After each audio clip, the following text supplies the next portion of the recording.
Breaking news: Prince William's secret power move is shaking the UK government to its core. Downing Street officials are scrambling as the future king quietly reshapes legislation, controls finances, and builds influence that rivals ministers. This isn't rumor, it's real, unprecedented authority, and it could redefine the monarchy forever. Stay with us to uncover every shocking detail. Don't forget to like, share, and subscribe to the channel for the latest updates on Prince William's moves.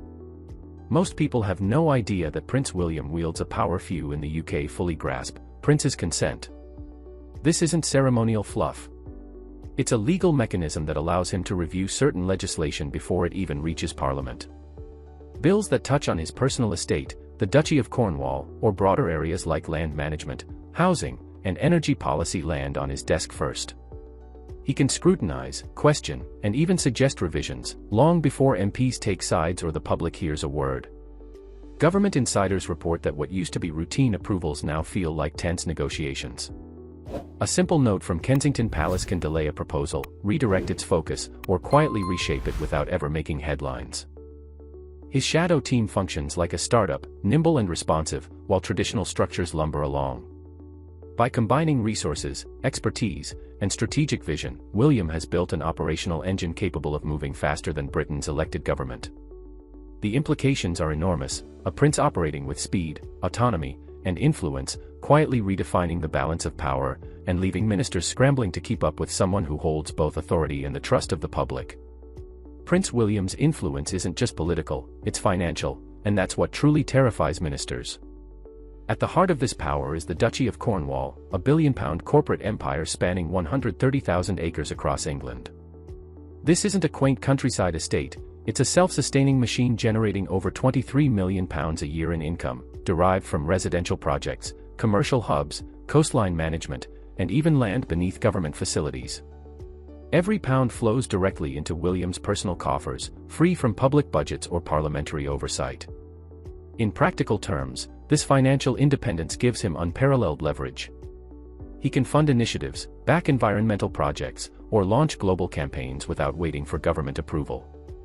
Ministers have no authority to control his spending, cut his resources, or redirect his priorities. While the government struggles to balance budgets and tell citizens to tighten belts, William operates at the top of a self-funded powerhouse, investing in projects that advance both his causes and his influence. This autonomy also strengthens his negotiating position. When legislation or political initiatives touch his interests, he can act decisively, knowing he isn't financially beholden to anyone. In essence, money isn't just wealth for William, it's a strategic instrument, a weapon of influence that amplifies his political and cultural power, and quietly shifts the balance of authority within the UK. Prince William understands that in 2025, influence isn't just wielded behind palace doors, it's won online. Kensington Palace now operates like a digital studio, producing cinematic, emotionally charged content engineered to go viral. Videos showcasing his work on homelessness, conservation, or climate change reach millions within hours, unfiltered by traditional media. Contrast this with the government's slow, constrained media approach. Ministers speak at podiums, statements filtered through journalists and newspapers, often buried under bureaucracy and commentary. William's content doesn't just inform, it inspires, creating a direct emotional connection with the public. Every post positions him as a hands-on leader, a problem solver, and a modern monarch who acts while politicians debate endlessly. The impact is measurable. Surveys show rising public trust in William compared to ministers, and social media engagement highlights his growing cultural authority. He isn't attacking the government overtly, he doesn't need to. His very existence and action-oriented storytelling create an implicit comparison, making slow government responses appear outdated or ineffective. By mastering viral media and public perception, William not only spreads his initiatives but also reshapes the way Britons view leadership, power, and responsibility, and the government is struggling to keep pace. Prince William isn't just influencing domestic affairs, he's quietly carving out a parallel foreign policy that rivals government efforts. Through his personal network, he has established independent alliances and initiatives in areas like climate change, mental health, and global conservation projects.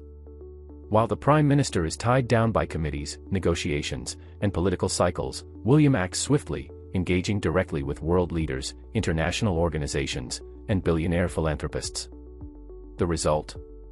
Global actors increasingly turn to him for collaboration, advice, or joint initiatives, often before consulting traditional government channels. Officials in the Foreign Office reportedly find this both useful and unnerving. William opens doors that ministers can't, but they have no control over what he advocates or how he negotiates. His influence is subtle yet profound, creating a dual center of power in Britain's diplomatic sphere. By funding and championing causes independently, he shapes international agendas while reinforcing his domestic standing. Essentially, William has built a network that operates in parallel to the government, allowing him to extend his reach and authority without needing formal office. The Prime Minister may set policy on paper, but William is creating relationships and initiatives that move faster, gain public attention, and solidify his reputation as a modern, action-driven monarch, one the government can neither fully anticipate nor control. Behind the palace walls, tension is quietly escalating between King Charles and Prince William. Charles, with decades of preparation, governs through tradition, incremental change, and formal channels, letters, meetings, and careful diplomacy. William, however, operates like a tech founder, fast, impatient, and action-driven, leveraging media, finances, and networks to achieve immediate results. Insiders describe a quiet Cold War between Buckingham Palace and Kensington Palace, with each representing a competing vision of what modern royalty should look like. For the government, this split creates a dilemma. On paper, Charles is head of state, but in practice, William commands more public attention, media influence, and global reach. Ministers find themselves torn, align with the current monarch or the future king whose influence is already shaping policy and public perception. The generational clash also has broader implications for the monarchy's stability. A divided institution is a vulnerable one, and William's assertive actions, financial autonomy, viral media, and diplomatic networks amplify the tension. What remains clear is that the royal family is no longer a single, unified force. Two centers of power, two strategies, and two competing visions are quietly competing for dominance, leaving the government watching anxiously, unsure where authority truly lies. Prince William's growing influence doesn't exist in a vacuum. Public perception is shifting beneath his feet. Younger generations, particularly Gen Z and millennials, are increasingly skeptical of the monarchy. Less tied to tradition, and more attuned to issues like wealth inequality. The modern Republican movement has evolved in parallel, focusing not on personalities but on finances, targeting the monarchy's lavish spending and privileges. As the UK faces rising costs of living, spiraling energy bills, and economic hardship, questions arise: why should one family enjoy palaces and private estates while everyday citizens struggle to make ends meet? Activists are filing freedom of information requests, demanding transparency on security costs and royal expenditures, steadily chipping away at public trust. Every time William showcases wealth, from palaces to private estates, he inadvertently fuels these criticisms, even as he acts to modernize the monarchy. Government officials are caught in a bind. Defending royal spending risks political backlash, while staying silent empowers critics. Prince William isn't just reacting to criticism, he's reshaping the monarchy for a new era. Reports indicate he plans to trim the extended royal family, cutting privileges, titles, and free accommodations, leaving only the core line of succession. This isn't just symbolic, it's a strategic move to protect the monarchy from political attack during economic hardship. But William's vision goes further. He wants to transform royal palaces, Buckingham Palace, Kensington, and others, into publicly accessible cultural venues, museums, and revenue-generating spaces, sustainable without relying on taxpayer funding. Traditionalists cry sacrilege, fearing the loss of mystique and grandeur, but William sees transparency and tangible public value as essential for survival. He recognizes that modern Britain values openness over myth, and a monarchy that delivers visible results is more likely to maintain relevance. This strategy blends heritage with modernity, preserving the crown's dignity while creating measurable impact. By streamlining the family, opening palaces, and emphasizing purpose-driven initiatives, William is redefining what it means to be a 21st-century monarch, balancing centuries-old tradition with a forward-looking, transparent approach that enhances both legitimacy and public trust. Prince William's rise isn't without danger. Every assertive move carries risk, from fueling Republican arguments about wealth and privilege to intensifying internal royal conflicts and shaping public perception in unpredictable ways. While his actions position him as a modern, decisive leader, they also create pressure points. A single misstep could ignite political backlash, alienate supporters, or provide critics the opening they've long awaited. The stakes couldn't be higher. William could become the most consequential monarch of a century, cementing a legacy of innovation, influence, and transparency. Yet, he also walks a razor's edge.